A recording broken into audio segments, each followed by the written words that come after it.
Vamos lá, irmãos, sem mais delongas, eu quero convidá-los, vamos abrir nossas Bíblias do Evangelho de Marcos. Estou muito feliz em ver a igreja hoje com muitos irmãos preciosos, pessoas nos visitando, alguns irmãos que estavam sentindo tanta falta e carinho, estão aqui conosco hoje, nos alegramos com a presença de todos os irmãos e irmãs. Queridos, hoje chegamos ao momento extraordinário do Evangelho de Marcos. Quem está acompanhando a exposição do Evangelho de Marcos, levante as suas mãos. Vamos lá. Olha que maravilha. Chegamos no momento crucial. Chegamos no momento em que está diante de nós o clímax, digamos assim, da revelação sobre quem é Jesus. João Marcos nos apresenta como foi o reconhecimento sobre quem é a pessoa de Jesus ao longo desse Evangelho. Nós temos trabalhado isso. E agora, nessa noite, imediatamente ao mostrar quem é Jesus, ele mostra para que Jesus veio. Ele nos mostra qual é a missão de Jesus, o destino de Jesus ao vir e estar conosco. Então vamos nesse momento orar. Após a oração, leremos a palavra de Deus e iniciaremos a exposição. Santo Deus, Pai bendito, em nome de Cristo Jesus, Senhor, a Tua igreja se reúne nessa noite para prestar culto a Ti. Ó Pai, fale aos nossos corações, Senhor. Ó Deus querido, que a palavra do Senhor seja viva e eficaz. Ela é viva e eficaz.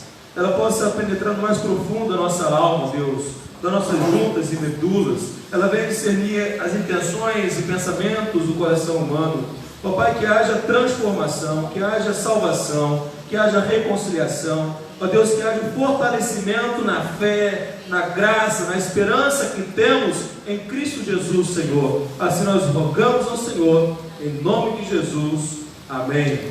Vamos então a Marcos 8, do versículo 27 até o versículo 33. Acompanhem comigo e não feche a sua Bíblia. A palavra de Deus diz assim: E Jesus foi com os discípulos para os povoados próximos a Cesareia de Filipe. No caminho perguntou aos discípulos: Quem os homens dizem que eu sou? Eles lhes responderam: Alguns dizem que é João Batista, outros Elias, e ainda outros algum dos profetas. Então ele lhes perguntou: Mas vós, quem dizeis que eu sou? E Pedro respondeu-lhe: Tu és o Cristo. E Jesus ordenou que a ninguém falasse a respeito dele. E começou a ensinar-lhes que era necessário que o Filho do Homem sofresse muitas coisas, fosse rejeitado pelos líderes religiosos, principais sacerdotes e escribas, fosse morto e depois de 3 dias ressuscitasse. Ele dizia isso abertamente, mas Pedro, chamando-o em particular, começou a repreendê-lo. Ele, porém, virando-se e olhando para seus discípulos, repreendeu Pedro, dizendo: Para trás de mim, Satanás, porque não pensa nas coisas de Deus, mas sim nas que são dos homens. Queridos, que texto extraordinário que nos mostra a importância e a necessidade de nossa vida termos plena consciência, convicção da nossa identidade e do destino. Identidade e destino. Uma pessoa que não conhece a sua identidade, uma pessoa que não sabe quem ela é, uma pessoa que não sabe a sua identidade, repito por propósito, para que não se esqueça, ela será uma pessoa que qualquer identidade lhe servirá. Quem eu sou? Uma pessoa que não conhece o seu destino, qualquer destino lhe servirá. Uma pessoa que não sabe para onde está indo, qual é a razão e motivo da sua vida, qualquer fim lhe servirá. É muito sério pensarmos nisso. Para que eu existo? Qual é a minha identidade? Qual é o meu destino? Quem eu sou? Para que eu vivo? Qual a razão e motivo da minha vida?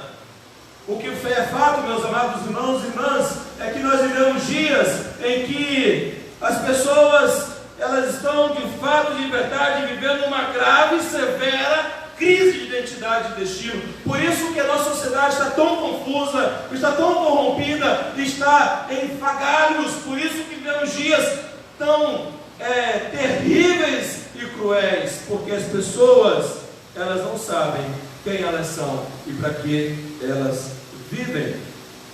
E o texto dessa noite, João Marcos, ele tem por propósito mostrar-nos que Jesus é o Cristo que veio para sofrer, morrer e ressuscitar pelo seu povo. Eu quero que você entenda isso essa noite. Eu quero que você volte para a sua casa com a sua mente, com seus pensamentos, com o seu coração entregue, rendido a este reconhecimento de que Jesus é o Cristo. Ele é o Cristo que veio para sofrer por você. Ele é o Cristo que veio morrer por você. Ele é o Cristo que ressuscitou por você. Amados irmãos e irmãs, o quanto que precisamos ter uma fé fundamentada na palavra de Deus e compreendermos o grande amor de Deus por nós. Não podemos, não devemos, em momento algum, duvidar que Deus nos ama, que Deus se importa com a minha vida, que Deus se importa com a minha família, que Deus se importa conosco, porque Deus já provou o seu amor para conosco, pelo fato de Cristo Jesus ter morrido por nós, sendo nós o quê? Ainda pecadores. Então, se você ainda não se rendeu a esse Senhor, a Cristo Jesus, eu lhe convido, tome essa noite essa decisão.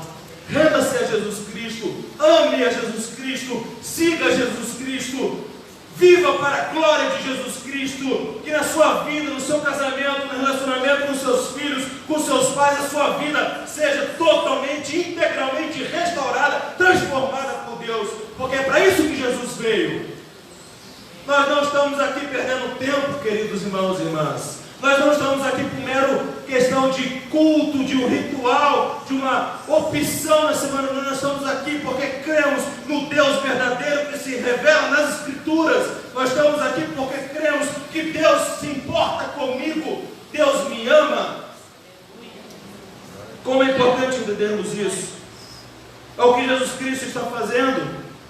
E aí então, no versículo 27 a 30, nós temos algo muito importante acontecendo, e é necessário que você entenda esse texto.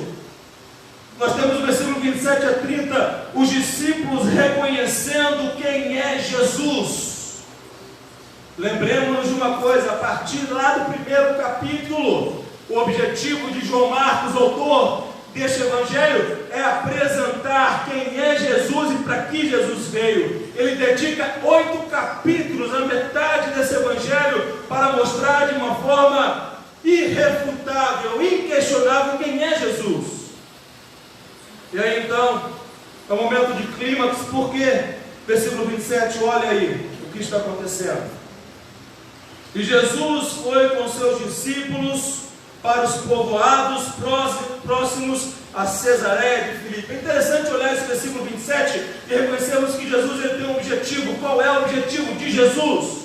Ele quer extrair, ele quer que os seus discípulos se pronunciem, ele quer que os seus discípulos falem aquilo que eles estavam compreendendo, aquilo que eles estavam entendendo acerca daquilo que as pessoas diziam sobre quem ele era.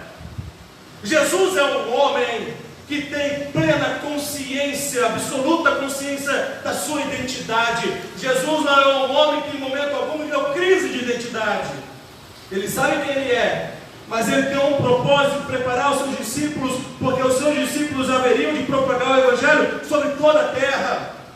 Então os discípulos de Jesus não poderiam ter dúvida sobre quem era Jesus. E aí então ele pergunta primeiramente, e ele faz a seleção, o que ele faz, como ele procede. Ele deseja ter um momento particular com os seus discípulos. Como que ele faz isso? Ele conduz os seus discípulos para os povoados de Cesareia e Filipe. O que é isso? Ele leva para uma terra gentílica. Na Cesareia de Filipe havia uma predominância de gentios e não de judeus. Jesus quer ter um momento particular.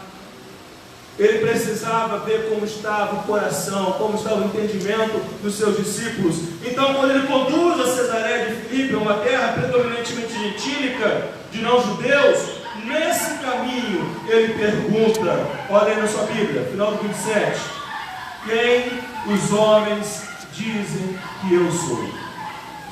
Ele pergunta, quem os homens dizem que eu sou?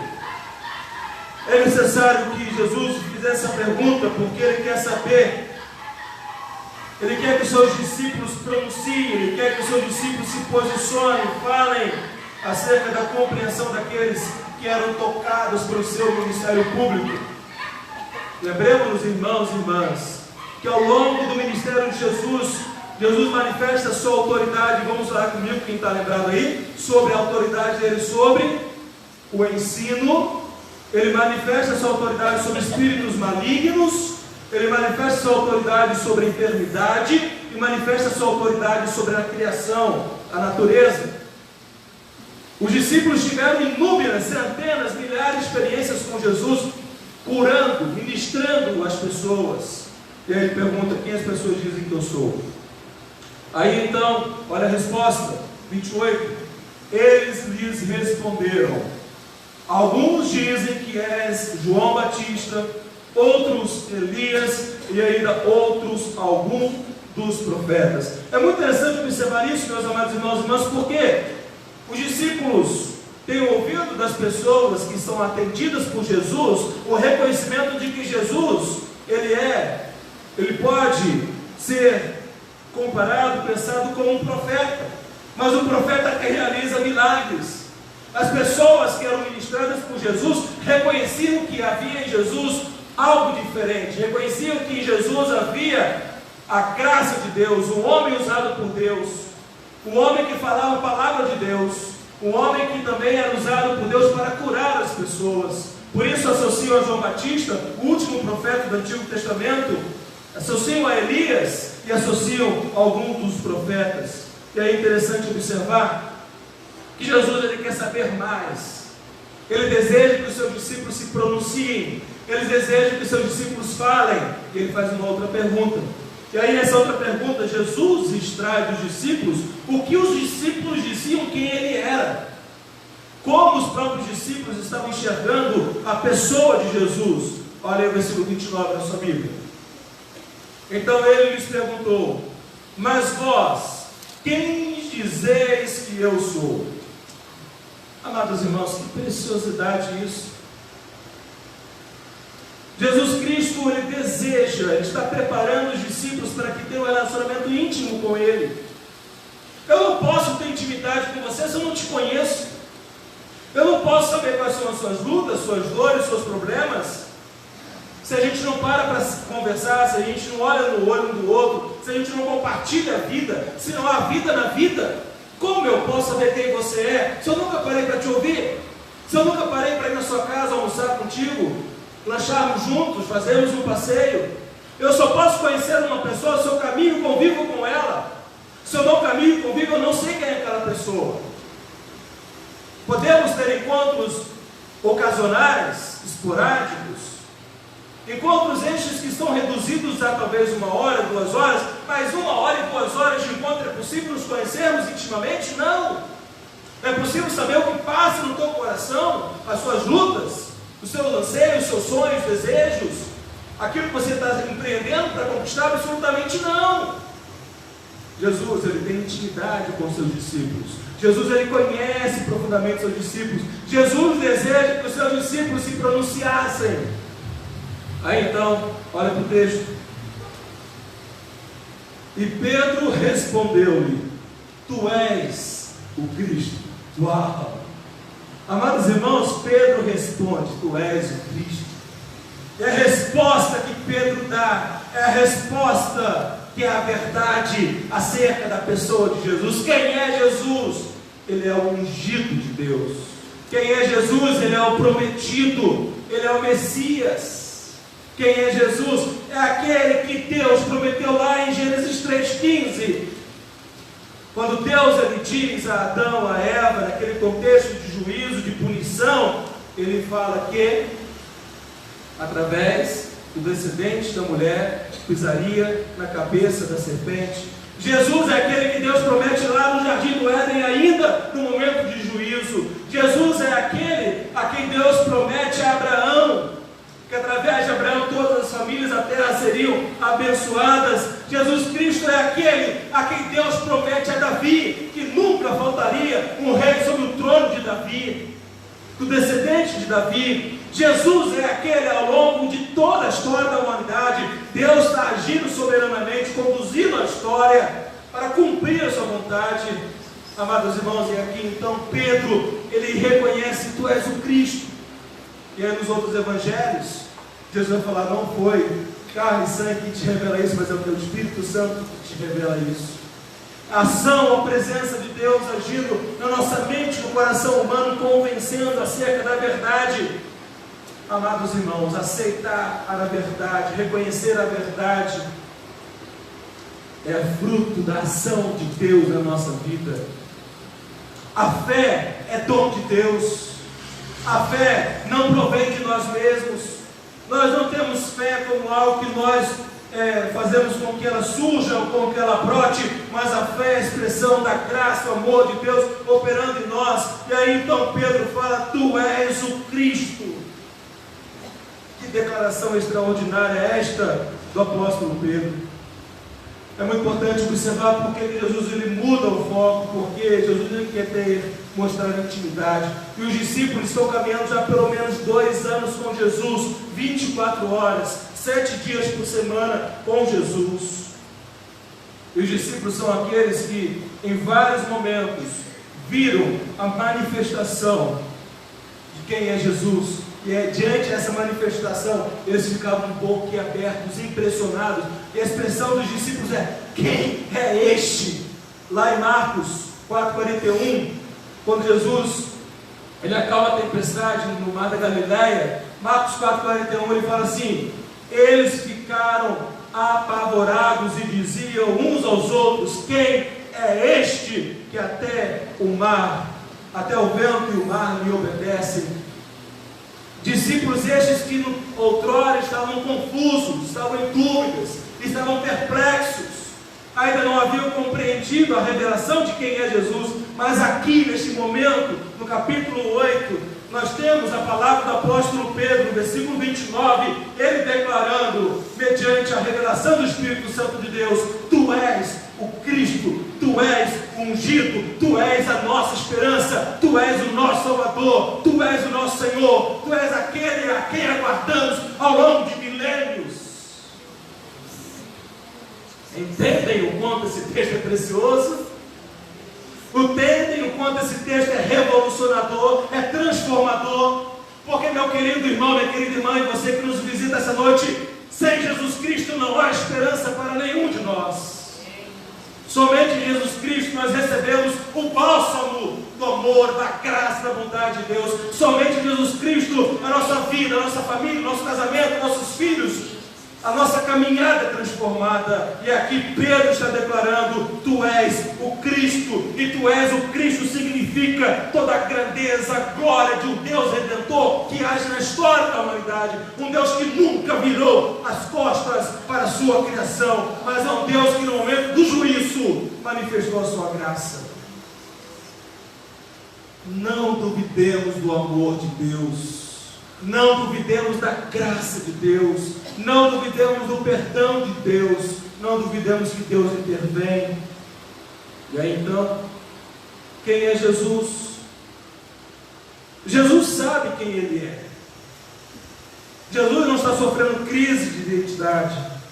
Jesus sabe que Ele é Deus Filho. Jesus sabe que Ele é o Deus conosco, Emmanuel. Não há crise de identidade de Jesus. Mas, amados irmãos e irmãs, quanta incompreensão há das pessoas sobre quem é Jesus. Quanta incompreensão há nos dias de hoje, no ano 2019, no mês de setembro. Incompreensão acerca de quem é Jesus e a obra de Jesus. E a incompreensão sobre quem é Jesus tem feito com que as pessoas permaneçam distante de Deus. A incompreensão sobre quem é Jesus tem feito com que as pessoas permaneçam em estado de condenação.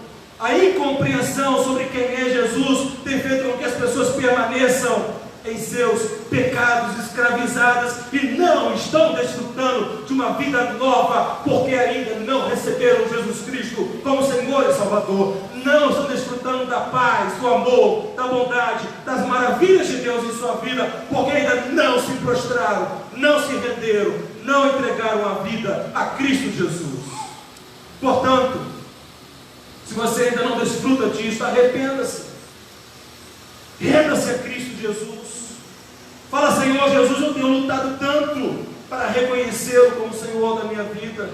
Eu tenho sido incrédulo, eu tenho sido teimoso, eu tenho sido cabeça dura, mas Senhor, eu reconheço que Tu me amas, Tu és a solução da minha vida. Eu me rendo a Ti, eu preciso de Ti. Perdoa-me, Senhor, conduz a minha vida, restaura a minha vida, restaura o meu casamento, porque somente Tu és a esperança. Meus amados irmãos, quando nós recebemos Jesus como Senhor e Salvador, recebemos uma nova identidade. Quando recebemos Jesus como aquele que é o nosso Deus, recebemos uma nova filiação. Não somos mais filhos do diabo, como diz o apóstolo João, o apóstolo do amor. João fala sobre aqueles que não se rendem a Cristo Jesus, aqueles que são incrédulos, são filhos do diabo. Mas, quando nós recebemos a Cristo Jesus, nós somos adotados por Deus. Nós somos removidos do império das trevas, nós somos tirados do lamaçal de pecado, nós somos tirados de uma vida de corrupção. E Deus, por sua graça e seu amor, por sua obra completa e perfeita, nos justifica, nos perdoa, nos adota, nos torna seus filhos. Não somos mais aquele velho homem. O nosso velho homem corrompido, escravizado ao pecado, é crucificado com Cristo. Foi crucificado com Cristo, foi sepultado com Cristo. Agora sou uma nova criatura, uma nova identidade. Quem eu sou? Em Cristo Jesus eu sou filho, eu sou filha amada de Deus. Em Cristo Jesus eu fui tirado de um mundo de pecados, um mundo de uma vida desinteressada por Deus e pela vontade de Deus, agora feito filho, um filho que o ame, que o adore, que tudo quanto eu faço, desejo, busco, é para a glória do meu Senhor. Uma nova identidade. Deus tem para todos nós, como somos feitos filhos dele, um novo caminho, meus amados irmãos e irmãs. Deus não quer que nós, como crentes em Cristo Jesus, permaneçamos vivendo uma vida de pecado, de escravidão. Não é propósito de Deus. Como precisamos estar atentos a isso? Se eu sou crente em Jesus Cristo, eu não posso ficar em cima do muro, eu não posso ora ser crente, ora ser mundano. É uma nova identidade. Eu não posso ora cantar louvores a Deus e ora estar vendo uma música profana, uma música que é contrária à vontade de Deus. Transformação, vida, libertação da escravidão do pecado. E aí então, os discípulos reconhecem quem é Jesus. Eu lhe pergunto: você já reconheceu quem é Jesus? Eu te pergunto, de verdade Jesus Cristo, Ele é o único Senhor e Salvador da tua vida? Tu reconheces Jesus Cristo como aquele que por ti manifestou a nova vida que você pode viver mediante a graça do Senhor? E aí então, olha o versículo 30. O que Jesus fala? E Jesus ordenou a que ninguém falasse a respeito dele. Isso eu já expliquei várias vezes aos irmãos ao longo do Evangelho de Marcos. Nós temos um segredo messiânico. Não é hora ainda em que se publicasse, em que se colocasse nas mídias sociais daquele tempo, digamos assim, a notícia de que Jesus é o Cristo, é o Messias, porque isso traria questões, problemas, implicações políticas, implicações com o Império Romano e tudo mais. Então Jesus ele pede que eles guardem isso em segredo, porque havia uma expectativa messiânica, havia uma expectativa de que o libertador dos judeus da escravidão do Império Romano se manifestasse. Havia expectativa de que esse ungido, o Cristo, os libertasse da escravidão, do domínio do Império Romano. Havia expectativa de que um líder político, o libertador dos judeus viessem, e a hora de Jesus não havia chegado. E aí, meus amados irmãos e irmãs, João Marcos continua, após a manifestação de quem é Jesus, agora há o reconhecimento, imediatamente após, Jesus mostrando para que veio, Jesus mostrando qual é a sua missão. E a partir agora do versículo 31, João Marcos, ao longo de todo esse evangelho, até o término dele, nos mostrará aos cristãos do primeiro século, na cidade de Roma, para que Jesus Cristo veio. E aí é maravilhoso, porque hoje estamos vivendo uma transição do livro. A partir de agora, e as próximas mensagens, ficará muito clara a missão de Jesus. E aí, meus irmãos, os discípulos se surpreendem quando eles tomam conhecimento para que Jesus veio.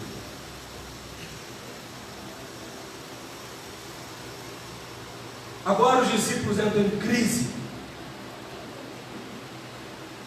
Agora os discípulos ficam, como?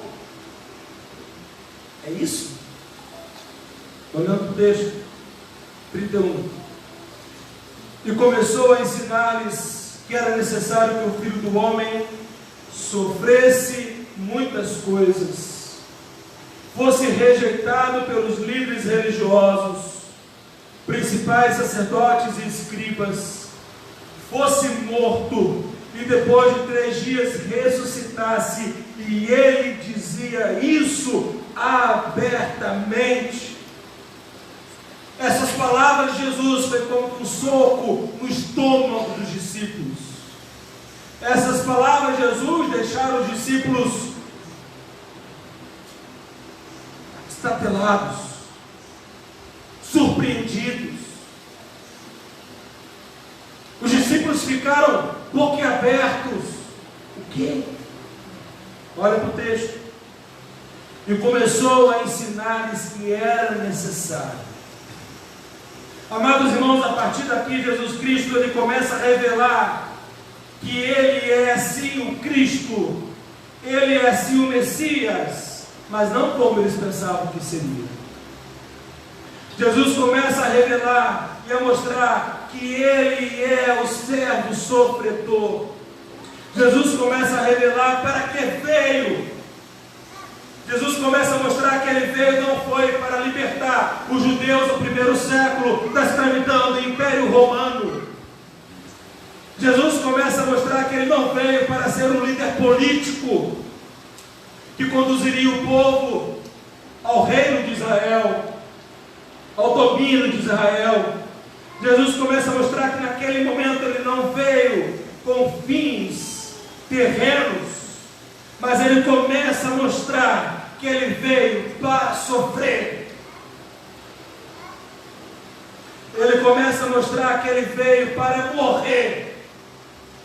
Ele começa a mostrar, ele começa a desconstruir a compreensão que os discípulos tinham. Meus amados irmãos e irmãs, Jesus ele começa a desconstruir a visão messiânica que os discípulos possuíam sobre ele.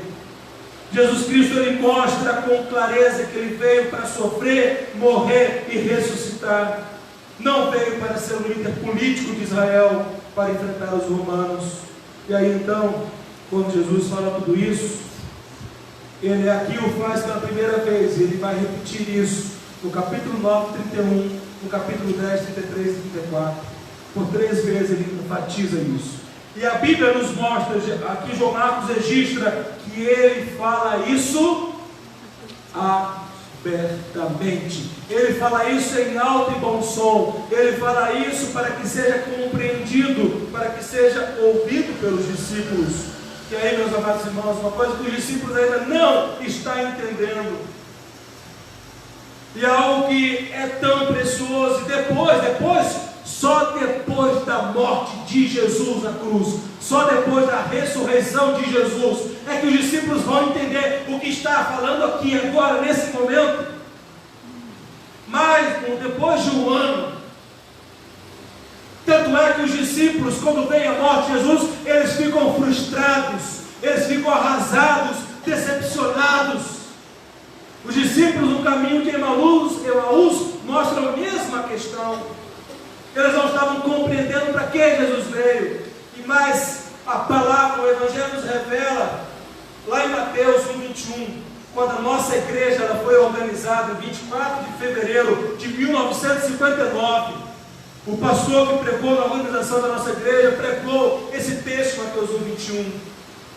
E esse texto é o texto em que o anjo, ele diz: ela dará luz a um filho, a quem darás o nome de Jesus, porque ele salvará seu povo dos seus pecados.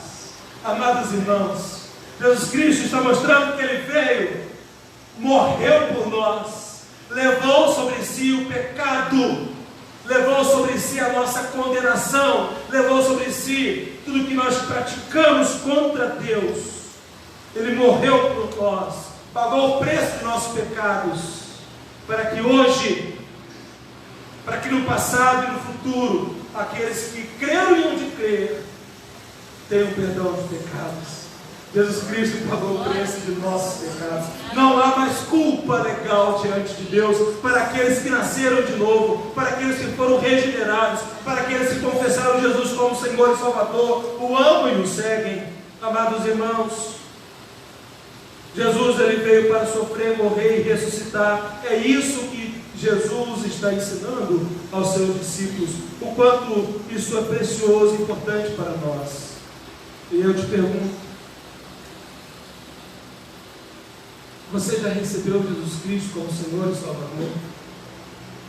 Você já chegou diante de Deus confessando a Deus: Senhor Deus, eu reconheço que sou pecador, eu reconheço que eu mereço a condenação, eu reconheço que eu mereço o inferno, eu reconheço, Senhor, que pequei contra Ti, tem misericórdia de mim, perdoa-me, Senhor, eu creio que Jesus Cristo pagou o preço dos meus pecados, eu recebo Jesus Cristo, eu quero amar a Jesus, eu quero seguir a Jesus, porque, meu querido irmão, minha querida irmã, se você ainda não viveu isso, você ainda está perdido em seus pecados. Se você não se arrepender dos seus pecados e crer em Jesus Cristo, você vai ser condenado por causa dos seus pecados. O Deus que a Bíblia revela, o Deus Criador, é o Deus Santo, Justo, Juiz. Por isso a palavra de Deus fala que se nós confessarmos nossos pecados, Deus é fiel e justo para perdoar os nossos pecados e nos purificar de toda injustiça. Nós não somos um povo que vivemos com culpa. Nós não somos um povo que carregamos nossos pecados. Jesus já fez isso por nós. Creia. Não viva culpado, não viva cabisbaixo, não viva de cabeça para baixo. Viva amando ao Senhor Jesus, amando a igreja de Jesus, o povo de Deus. Consagre a sua vida ao Senhor. Amados irmãos, não podemos perder isto. Aí então, Jesus mostra para Pedro, ele mostra para os discípulos para que veio. E os discípulos estão entendendo. Como aí? Como aí, Jesus? Para, que doideira é essa? Como assim tu veio para morrer? Aliás, como assim você veio para sofrer? O Cristo que nós esperamos vai nos libertar. O Cristo que nós esperamos vai restaurar o reino de Israel. O Cristo que nós esperamos nos dará a glória entre as nações. Como assim você veio para sofrer? Como assim você veio para morrer? Que doideira é essa de ressuscitar? Como assim? Aí Pedro fala, olha Pedro, olha aí, o versículo 32b. Mas Pedro, chamando-o em particular, começou a repreendê-lo. Mas Pedro, chamando em particular, começou a repreendê-lo. 33. O que Jesus faz, irmãos? Olha as palavras de Jesus, como elas são enfáticas, são duras. Olha como Jesus, com autoridade severa, ele repreende a Pedro. Ele, porém, virando-se, olhando para os seus discípulos, repreendeu Pedro, dizendo: para trás de mim, Satanás! Para trás de mim, Satanás! Jesus está olhando nos olhos dos discípulos, ele olha para Pedro e diz: para trás de mim, Satanás, porque não pensas nas coisas de Deus, mas sim nas dos homens. Amados irmãos e irmãs, quando Jesus Cristo, ele repreende a Pedro na presença de todos os discípulos, essa repreensão de Jesus a Pedro tem ecoado em toda a história. Não podemos ser ingênuos. Precisamos reconhecer que muitas vezes Jesus é duro, Jesus é firme, é direto, é incisivo, é preciso. Ele diz àquele que outrora há pouco tempo dissera: tu és o Cristo, mas aquele que diz que tu és o Cristo agora está ouvindo Jesus: sai para trás de mim, Satanás. Amados irmãos, preste atenção nisso. Pedro ficou possesso por Satanás? Pedro ficou endemoniado naquele momento? Não. Não é possível aquele que tem o Espírito de Deus, aquele que é regenerado, ser possuído por espírito maligno. Mas é importante entendermos que quando Jesus fala: Pedro, para trás de mim, Satanás, Jesus está mostrando que Pedro está sendo um instrumento de Satanás. Pedro, ele está sendo um servo de Satanás.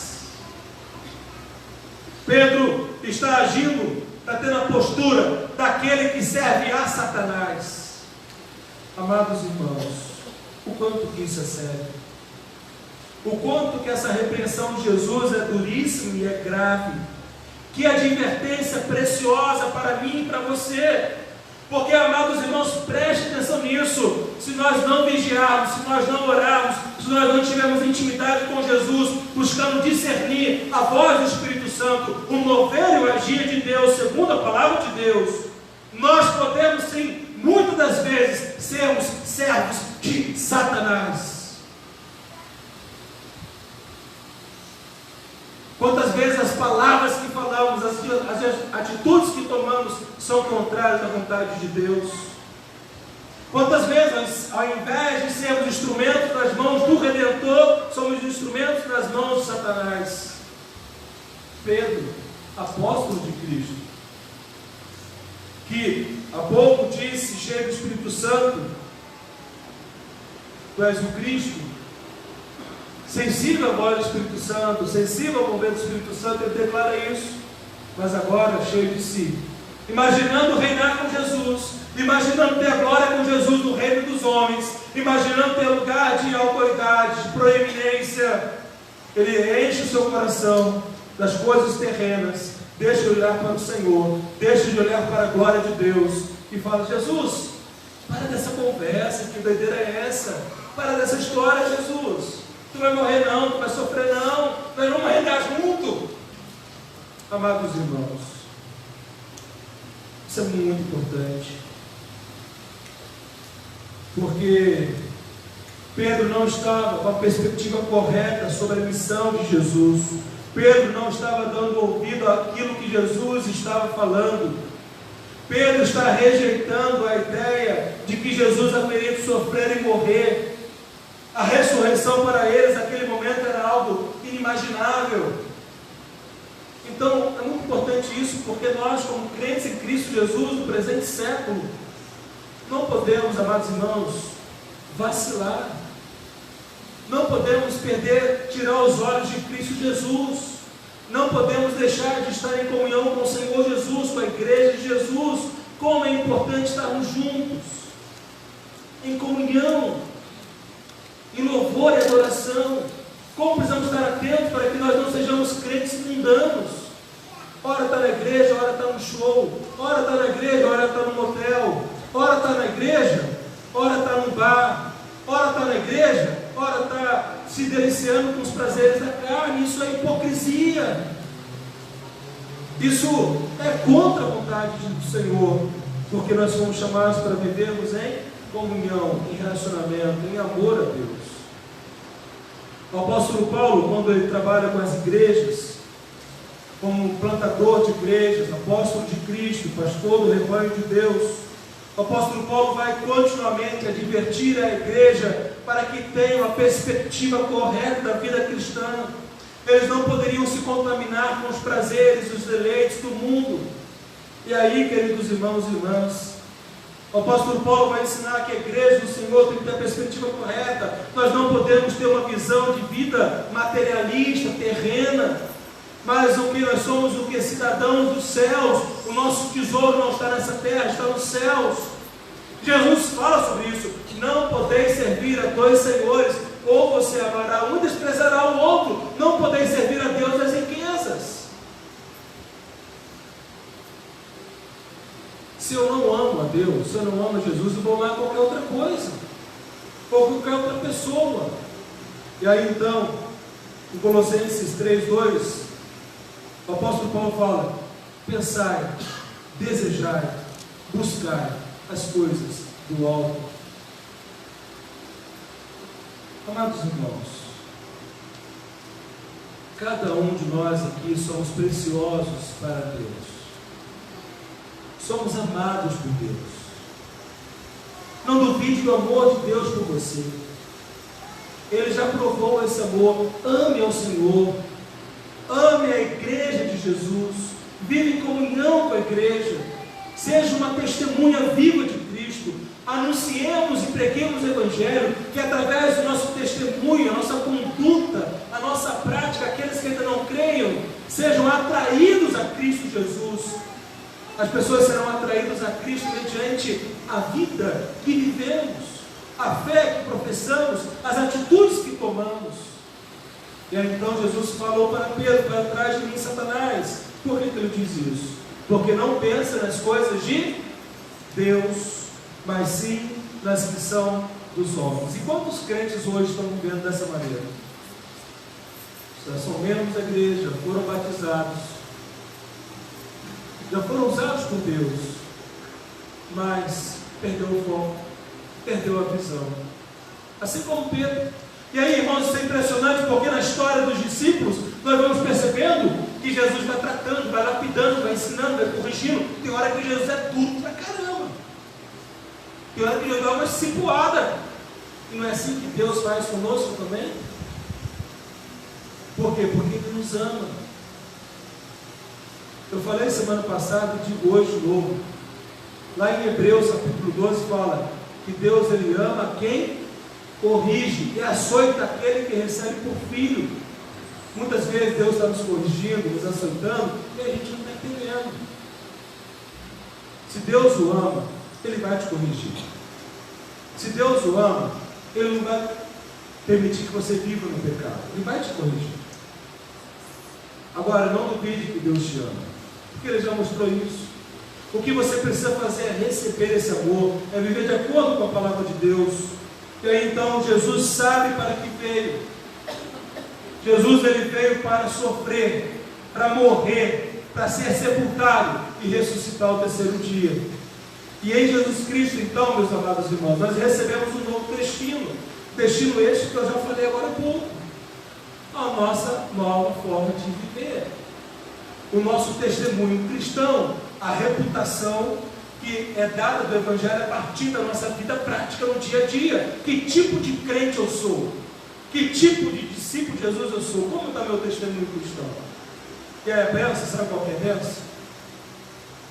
Sem distinção. A Júlia, o Olavo, o Linaldo, o Felipe, o Danilo, a Vivi, o Lucas, cada um de nós fomos salvos, todos nós que cremos em Jesus Cristo e recebemos Jesus para a glória de Deus. Sabe qual o destino da sua vida? Sabe qual o propósito da sua vida? Que tudo quanto você fizer, tudo quanto você produzir, seja em palavras, em ações, seja em pensamento, seja para a glória de Deus. Irmão, Deus nos salva e nos restaura, isso é muito bom. Identidade e destino. Em Jesus somos feitos filhos. Em Jesus Cristo fomos adotados. Não há mais culpa, não há mais pecado, não há mais condenação. E agora em Jesus Cristo nós temos uma nova vida. Vivamos para a glória de Deus, caminhemos juntos, ombreemos uns aos outros e ajudemos uns aos outros e façamos a vontade do Senhor, porque é para isso que Ele nos salvou. E aí então, Jesus Cristo, o Evangelho de Marcos Aqui o João Marcos está mostrando que Jesus é o Cristo que veio para sofrer, morrer e ressuscitar pelo seu povo. Aleluia! Glória a Deus.